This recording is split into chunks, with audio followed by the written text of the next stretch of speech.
Russia's military continues its bloody attempt to overtake Ukraine, but it's taking much longer than many suspected. Why? This was expected to be an easy fight for the Russians, but they're struggling.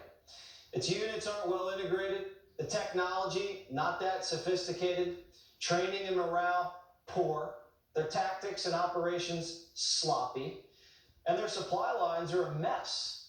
What the heck happened to the feared Russian military? And would they even move on a NATO nation after this performance in Ukraine? Breaking it down, Mark Antonio Wright, National Review executive editor and infantry officer in the U.S. Marine Corps Reserve.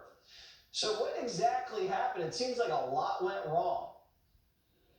Well, Jesse, I don't speak for the Marine Corps, but my analysis of the situation is that the Russian army is having two problems in this invasion. First, they're meeting Ukrainian people in arms. The Ukrainian resistance has been significantly more fierce and stubborn than the Russians had counted on, and that's a significant problem for the Russians at the small unit level. And second, the Russian military does not appear to have planned for the operations at this level, at the training, at the small unit leadership level, at the morale level, and that's costing them heavily as they move into the first week of this invasion of Ukraine.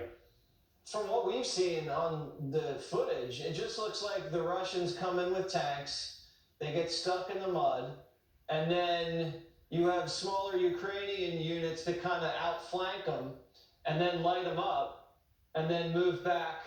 And the Russians have no answer for these types of ambushes. Is that basically what you've seen too? Well, Jesse, I think it's important to not get too carried away here. The Russians are still more likely than not to work their way into the cities over the next couple of weeks and win this war. But the Ukrainian resistance is having an effect. And there's been a lot of talk about the Russian army being a paper tiger. I don't think the Russian army is a paper tiger. They're a wounded tiger right now, and a wounded animal can be very dangerous. I think what you're going to see in the next couple of days, we're already seeing this, is the Russians are going to use their preponderance of power, which is their artillery assets, their rocket artillery assets, their thermobaric weapons, to try to take advantage of their advantage there and smash their way into the cities. They don't have the will to fight at the small unit level, so they're going to take advantage of their stand-back arms, and they're going to really put some damage on the Ukrainian cities, and unfortunately the Ukrainian civilians in the next couple of days as they apply that pressure on the Ukrainians. Yeah, what a gruesome situation. Just sit back and shell it. That's all they're doing. We've already seen this Russian strategy in Syria. We saw it in the Second Chechen War in Grozny. This is the Russian way of war. They're an artillery army first. They're very good at this.